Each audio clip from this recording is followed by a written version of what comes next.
진리 속으로 일과 사랑의 논리. 사랑을 하고 사랑을 받는 것. 사람이 갈망하는 것들 중 가장 지속적으로 절실히 요구되어지는 것입니다. 누군가에게 굳이 가르침을 받지 않아도 우리는 성실하고 신뢰할 만한 관계를 맺기 위하여 존재하고 있음을 직관적으로 알 수 있습니다. 우리의 마음은 서로 연결되는 인간관계, 소속감에 대한 간절함이 있습니다. 왜 그런 것일까요? 인간의 본질은 무엇일까요? 성경은 인간의 본질에 관해서 이렇게 설명해 주고 있습니다. 창세기 1장 27절. 하나님이 자기 형상, 곧 하나님의 형상대로 사람을 창조하시되 남자와 여자를 창조하시고. 요한일서 4장 16절. 하나님이 우리를 사랑하시는 사랑을 우리가 알고 믿었노니 하나님은 사랑이시라. 우리가 끊임없이 사랑을 주고 받는 것을 갈망하는 이유는 인간의 본질이 사랑이신 하나님의 형상으로 창조되었기 때문입니다. 사랑을 주고받는 존재, 마음으로 서로 연결되는 인간관계, 그러한 소속감에 대한 간절함의 이유는 인간의 본질이 사랑이신 하나님의 형상이기 때문이라고 성경은 말하고 있습니다. 사랑의 관계를 맺고 그 사랑의 관계가 깊어지기 위해 가장 필요되는 것은 대화, 의사소통입니다. 사랑의 깊이는 진실된 의사소통이 얼마나 잘 그리고 많이 이루어졌느냐에 비례한다고 할 수 있겠습니다. 의사소통은 올바른 사랑의 관계의 본질적인 요소이기에 사랑의 하나님, 하나님의 형상으로 피조물을 만드신 하나님께서도 당연히 의사를 나타내고 전달하시는 분이시라는 결론에 도달할 수 있겠습니다. 사랑의 하나님은 하나님의 피조물들이 하나님을 알며 함께 사랑의 관계를 나누길 원하십니다. 이 사실을 육신을 입으신 하나님의 아들이신 예수 그리스도께서 명확히 말씀하셨습니다. 요한복음 15장 15절. 이제부터는 너희를 종이라 하지 아니하리니 종은 주인의 하는 것을 알지 못함이라. 너희를 친구라 하였노니 내가 내 아버지께 들은 것을 다 너희에게 알게 하였음이니라. 이제부터는 우리를 종이라 하지 않고 모든 것을 알게 하는 친구가 된다고 말씀하셨습니다. 우리는 여기서 정말 믿을 수 없는 놀라운 사실을 발견하게 되는데요.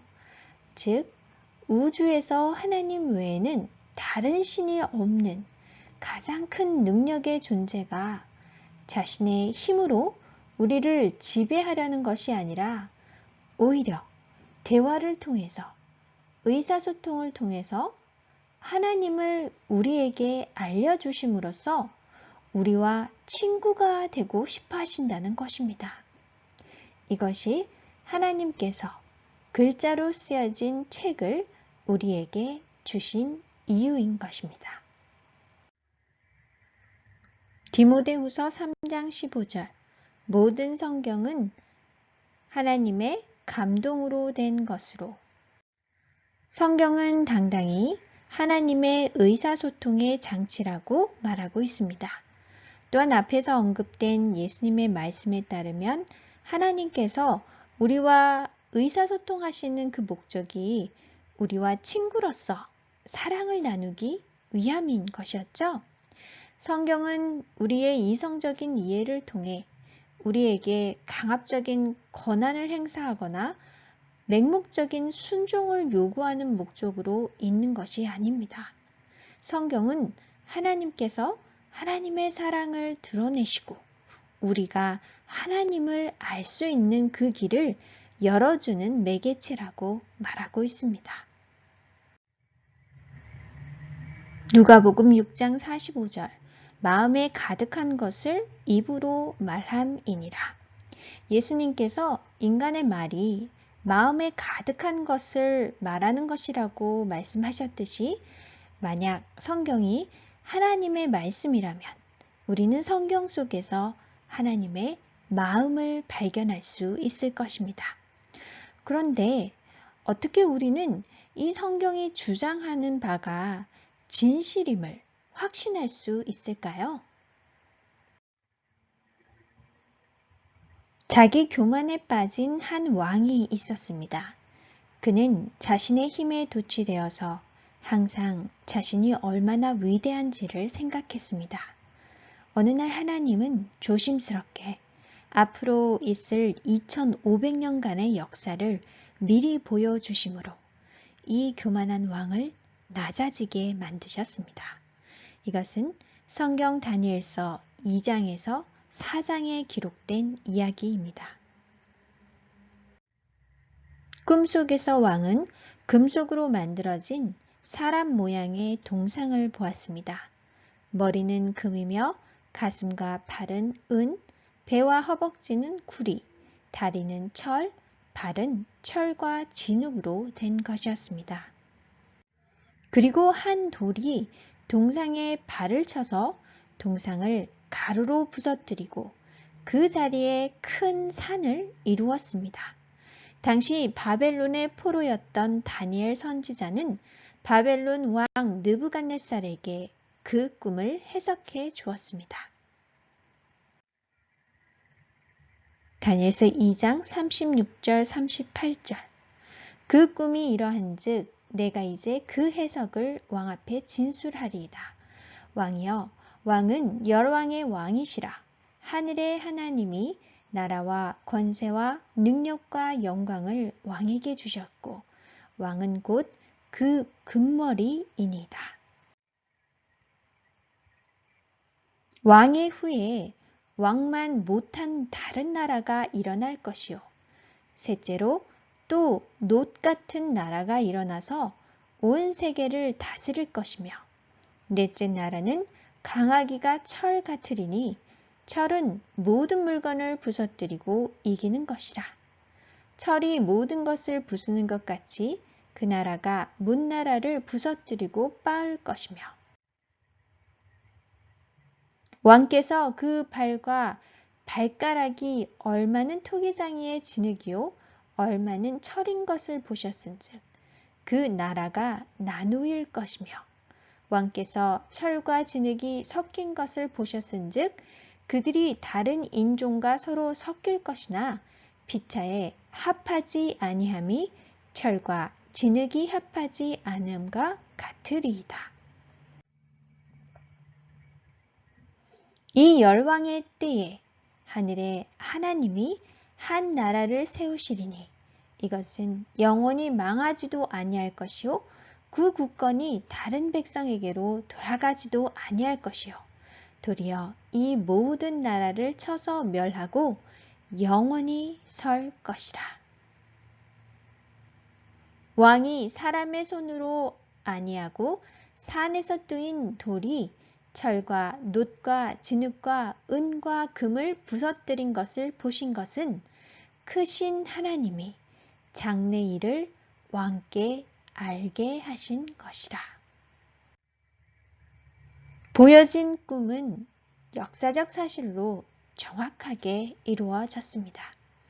바벨론 다음 메데 페르시아가 뒤를 이었고 그 후에 셋째 나라 그리스가 이었으며 그 다음에는 철과 같은 나라 로마가 뒤를 이었습니다. 그리고 로마는 그 이후에 나누어져서 서유럽의 10개의 주요 왕국들이 되었습니다. 유럽은 여전히 현재 나누어진 상태로 있습니다. 그리고 이상에서 보여진 이 나라들이 정확히 성취된 사실은 우리에게 앞으로 남아있는 마지막 나라, 하나님의 영원한 나라, 이 마지막 예언도 반드시 이루어질 것이라는 확신을 갖게 합니다. 이 열왕의 때에 하늘의 하나님이 한 나라를 세우시리니 이것은 영원히 망하지도 아니할 것이요 그 국권이 다른 백성에게로 돌아가지도 아니할 것이요 도리어 이 모든 나라를 쳐서 멸하고 영원히 설 것이라. 그리스도의 시대로부터 약 600년 전에 쓰여진 느부갓네살 왕이 받은 꿈은 4개의 연속적인 제국의 흥망성쇠와 현대 유럽의 형성을 예언함으로써 성경이 초자연적인 기원을 가졌음을 증명하고 있습니다. 성경은 하나님의 감동으로 쓰여진 것이 분명한 것입니다. 이 놀라운 예언은 미래를 아시는 하나님 앞으로 우리를 데려갈 뿐만 아니라 하나님께서 우리들도 너무나도 잘 알고 계시는 분이심을 보여주는 것입니다. 하나님은 우리가 과거에 행한 모든 것과 또한 현재에 숨겨진 모든 것 또는 앞으로 행할 모든 것을 알고 계시고 우리의 모든 악한 것들과 우리의 모든 실수들을 알고 계십니다. 그러나 이 모든 것을 아시지만 하나님은 우리를 여전히 사랑하시며 우리의 친구가 되길 원하십니다. 하나님은 힘든 상황 속에서 따뜻하고 기분 좋게 위로하는 좋은 친구일 뿐만 아니라 우리의 이기심과 우리의 잘못된 것들을 책망할 수 있는 진정한 친구가 되실 것입니다. 이러한 하나님을 만난 느부갓네살 왕은 그 교만했던 마음이 완전히 변화되는 경험을 하게 되었습니다. 다니엘 4장 37절 지금 나 느부갓네살이 하늘의 왕을 찬양하며 칭송하며 존경하노니 그의 일이 다 진실하고 그의 행하심이 의로우심으로 무릇 교만하게 행하는 자를 그가 능히 낮추심이니라. 이제 하나님과 왕은 서로 친구가 되었습니다. 성경 예언은 우리 모두에게 이성적인 판단에 의한 하나님에 대한 신뢰를 바탕으로 하나님과 친구가 되기를 초대하고 있습니다. 예수님께서도 성경 예언의 목적을 이렇게 설명하셨습니다. 요한복음 14장 29절 이제 일이 이루기 전에 너희에게 말한 것은 일이 이룰 때에 너희로 믿게 하려 함이니라. 성경 예언의 주요 목적은 하나님께 대한 믿음의 견고한 토대를 쌓게 하는 것입니다. 예언을 통해 하나님은 우리에게 이렇게 속삭이십니다. 너는 나를 믿어도 돼. 장래의 일을 아는 내가 너를 인도하며 지켜줄게.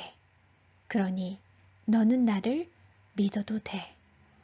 하나님은 우리를 너무도 잘 아십니다. 그리고 하나님은 우리도 하나님을 알기를 원하십니다. 그래서 예수님께서는 요한복음 17장 3절에 영생은 곧 유일하신 참 하나님과 그의 보내신 자 예수 그리스도를 아는 것이니이다 라고 말씀하셨습니다. 헬라어로 안다라는 말은 기누스코입니다. 이는 피상적으로 아는 것이 아니라 아주 친밀한 경험적으로 아는 것을 의미하는 단어입니다. 영원한 생명, 영생, 구원은 단지 오랜 시간 동안 계속 살아있는 것을 의미하는 것이 아니라 아주 친밀한 친구로서의 하나님을 우리가 알아가는 정말 특별하고 엄청난 삶을 뜻하는 것입니다. 하나님은 우리가 하나님을 알기를 원하시며 또한 우리는 하나님을 알 수 있습니다. 하나님께서 성경을 통해 하나님을 알 만한 모든 것을 우리에게 제공해 주셨기 때문입니다. 우리가 성경을 공부해 나갈 때 성경이 제시하는 올바른 방향과 길잡이가 필요할 것입니다. 그것은 바로 하나님은 사랑이시라 라는 것입니다. 하나님의 사랑은 모든 다른 진리를 규정하는 유일한 진리입니다. 진리는 단순히 사실적인 주제들의 나열이 아니라 사랑이신 하나님께서 인격적으로 어떤 분이신지를 그리는 총체적인 그림과 같습니다. 하나님의 성품의 핵심은 사랑이기에 모든 진리는 단순하지만 심오한 하나님의 사랑을 펼쳐 보여줍니다. 그러므로 우리는 모든 참된 교리가 하나님의 사랑의 어떤 차원을 드러내는 것인지를 기대하고 하나님의 사랑과 모순되는 가르침은 거짓이라는 확신을 가질 수 있습니다. 이것이 진리 속으로 성경 방송 교재의 모든 기준이 될 것입니다. 진리는 추상적인 생각의 목록이나 사실적인 데이터의 집합이 아니라 인격체이신 예수 그리스도 안에서 하나님의 계시를 통해 발견되어지는 모든 것들을 통해 우리가 진리 속으로 들어갈수록 하나님과 인격적인 사랑의 교제로 더 깊이 나아가게 될 것입니다. 창세기로부터 요한계시록까지 성경 전체가 하나님의 인격을 드러내고 있습니다. 하나님의 마음이 어디에 계신지, 하나님은 어떻게 생각하시며 느끼시고 행하시는지가 나타나고 있습니다. 모든 이야기들, 예언, 성경의 교리들은 하나님과 개인적인 사랑의 교제로 우리가 나아가도록 초대하고 있는 것입니다. 하나님은 사랑이시기에 하나님을 진실로 아는 것은 정말로 가치 있고 매력적인 일이 분명한 것입니다. 매일 아침 우리는 일어나 삶을 향해 나아갑니다. 배우고 직장으로 물질적인 성공과 또는 모험적인 대단한 경험 등을 추구하며 살아갑니다. 하지만 마음속 깊은 곳에서 우리는 뭔가 더 멋지고 더 대단한 어떤 것을 향한 갈망이 있습니다. 그 어떤 것은 바로 우리를 창조하신 하나님과 우리가 연결되는 것입니다. 하나님을 알아가는 것은 우리가 세상에서 추구하는 그 어떤 일보다 가장 의미 있는 일이며 이로 인해 우리의 삶의 모든 것들이 제자리를 찾게 되는 경험을 하게 될 것입니다. 진리 속으로 하나님을 알아가는 여정을 시작하시길 간절히 기도드립니다.